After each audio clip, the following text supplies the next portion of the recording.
There's a tip sometimes given to blocked screenwriters and writers in general that is so counterintuitive it's almost impossible to accept it as good advice. And yet I believe it might be the single most useful thing I've ever learned as a filmmaker. Talking of filmmaking, there's some raised stakes for you. In this video, I'm leading you to believe I'm going to reveal the holy grail of filmmaking knowledge, all within the next 10 minutes. So it better be good, right? Actually, that's a good filmmaking tip right there. If you're writing a screenplay or mulling over a short or feature-length movie story, don't forget to raise the stakes. The worse the consequences would be for your hero's failure, the more gripping the story. Remember in Star Wars when the bad guys destroy a planet? As a 12-year-old watching for the first time, I felt sure they wouldn't actually destroy that planet, because in movies, heroes don't usually let that kind of thing happen. But it happened, and from then on in that movie, the stakes are crystal clear. If the heroes fail, whole planets and all the people living on them are gonna get wiped out. But anyway, back to my tip. See, before I got round to shooting no-budget movies, I wrote a lot of screenplays. My first one was picked up by a TV company before I even knew what a screenplay format was. After that, I felt like I had a decent chance of making a go at being a professional screenwriter, so I started writing feature films, with half a mind to shoot one myself. Over the next decade or so, I wrote a lot. Half the week I was writing something, the other half I was being a professional composer. And I would have these great ideas for stories, then launch myself into writing them, starting off with notes, playing around with the idea. Sometimes I would give up the idea for some reason. Sometimes I would start putting it into screenplay form. Sometimes those ideas even reached a first draft. One day I had a draft of a feature screenplay that was going to be our first DIY feature film. There were a bunch of aspiring filmmakers up for making it. Joan Collins' daughter was even going to be in it. It was called Passengers, and it was about a group of people all making their way to a wedding one weekend, and various dark and quirky events would take place on the way. But then I had a crisis of self-doubt. The script wasn't good enough, I announced. It would need rewrites before we could proceed. Of course, those rewrites never happened. Instead, I had a new, even better idea for a story, and Passengers got put to one side. All the people who'd wanted to make this movie got back on with their lives. The opportunity was missed, and meanwhile, the whole cycle of filmmaking began again. Or should I say, the cycle of nearly making a film, because this series of events repeated itself in my life over and over and over again. I would think up more ideas. Some would become notes, some would become screenplays. I would assemble a bunch of people and lose my nerve and put it off until rewrites or some other excuse.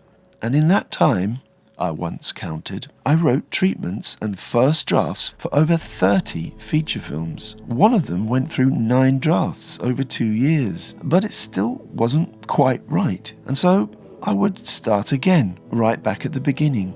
I mean, I can't fault myself for the effort I put in. Boy, did I work hard without actually getting anywhere. The worst thing was I didn't even seem to be getting better at screenwriting. It was almost like that first screenplay I wrote so innocently and without any expectation was still actually my best one. Why couldn't I get any better? I mean, it's not like I wasn't trying. I recently booted up an old laptop of mine. It was full of so much effort. Stories I'd spent days developing which then fell by the wayside. So many ideas for stories, I now only remember about half of them. But why? Why was I so stuck? Why was I putting myself through this filmmaker's Groundhog Day?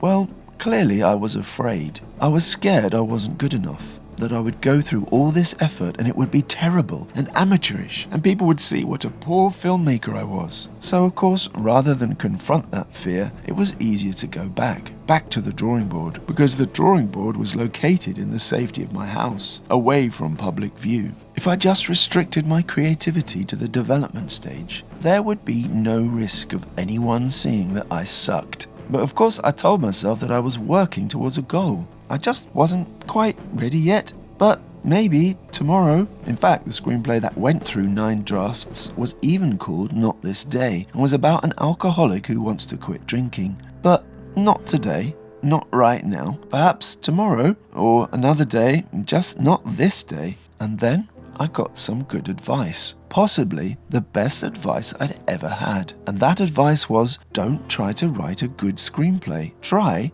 to write a bad one. And by then I was in the right place mentally to not instantly reject this idea. Obviously my instinct was to think, deliberately write a bad screenplay? What are you talking about? I mean, I'd been writing bad screenplays for over 10 years, despite my best efforts to write a good one. It wasn't like I needed to do this deliberately. Anyway, this is a stupid idea, right? It just doesn't make sense because everything I'd heard or read, every bit of advice, was directed towards helping you make your screenplays better. From screenwriting courses to articles, videos, and screenwriting how-to books. All that stuff I'd learned over years of slog about character arcs, about naturalistic dialogue, about the hero's journey, about 3-act structures and 5-act structures. I mean, I was trying desperately to put all this knowledge into my work and write the greatest screenplay ever written. So why on earth would I now write a bad screenplay? On purpose. Why would I throw away all that effort I'd put into learning and improving? Because that's the thing. Sometimes we just try too hard to be good, and it becomes self-destructive. Because we're so focused on being good, and because we're so scared of being bad, we can't actually think about the most important thing, the truth. Let me explain. You see, if you sit and try to write a great screenplay, you've not only raised your expectations too high, you're also focusing on entirely the wrong thing. You might find yourself trying to write a screenplay that ticks all the boxes in those how-to books. But really, shouldn't you be writing a story that comes from the heart and reveals something about the human condition? So you see, by trying to write a good screenplay, you've actually already committed yourself to writing a bad one. Okay, but what does it mean? Are we supposed to deliberately write badly? Well, no, not exactly. You just stop worrying about being good. Because anyway, what makes a good script or film is entirely subjective. Good and bad is a matter of taste. Of course, there are films that are more accessible to a wider audience, but that's different. Just because more people have seen Star Wars than Mean Streets doesn't mean Star Wars is better. In fact, a number of people would say Mean Streets is a far more sophisticated work than Star Wars. So when you try to write a bad screenplay, the idea is to unblock yourself by removing all those unhealthy judgments you're making about your work. Judgments that are self-destructive because you lose faith and give up, only to start again from the beginning. And once you've let go of those judgmental thoughts, you're free to just write, like when you were a child and you just wrote whatever came into your head because you felt like it, and you lost yourself in the moment of self-expression. By trying to write a bad screenplay, you enable yourself to create like a child again. And what this advice means is just write, just get it out, and worry about how good it is after. And when I let this advice into my life, everything changed. I started to see things differently. I realized that trying to write a good screenplay was actually all about my ego and nothing to do with the truth of the story. When I was trying to write a good screenplay, I was trying to prove myself to the world. See how great I am, I was trying to say. So when you're trying to write a good screenplay, you're probably only thinking about yourself and how the screenplay is going to bring you the respect you crave. Whereas to actually write a good screenplay, you should be thinking about the story and how much it reveals some kind of truth about the human condition. So it's no wonder I wrote so many bad screenplays. While the first one I wrote, when I had zero expectations about myself as a supposedly great screenwriter, was still my best work. Yes, because then I really had no idea what I was doing, so I simply wrote a story that rang true to me. And that's why, when you set out to write a bad screenplay, all that ego stuff is hopefully put aside. You can stop worrying if your writing is good enough. and focus on what's important, the story, which is pretty much the definition of good writing anyway. So setting out to write a bad screenplay is not about deliberately being bad. It's about giving yourself permission to write something that isn't 100% perfect. Because if you write 120 pages of script, some of it will be good. It might be 50 pages of good, or it might be half a page of good and 119 and a half pages of bad. Or really not bad, but needing more work. That's the reality of it. Yes, some of this first draft is going to need rethinking. Well, that's what pro screenwriters do anyway. How often does a pro screenwriter write a perfect first draft? Well, never. Basically, writing the first draft is just the beginning of the process.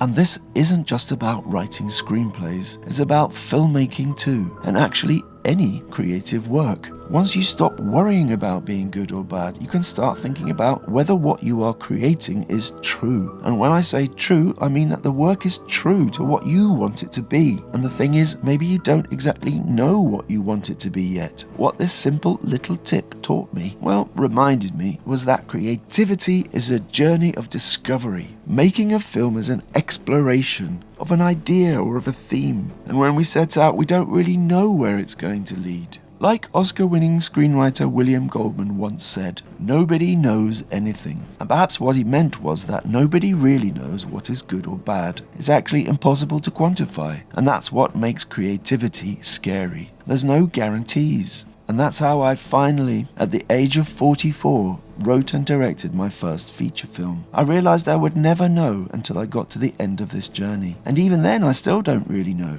I made a really personal, dark, complex film, mixing mental illness and quantum physics, and didn't really worry whether it was good or bad. I just tried to make a film that meant something to me, and I hoped it would mean something to someone else.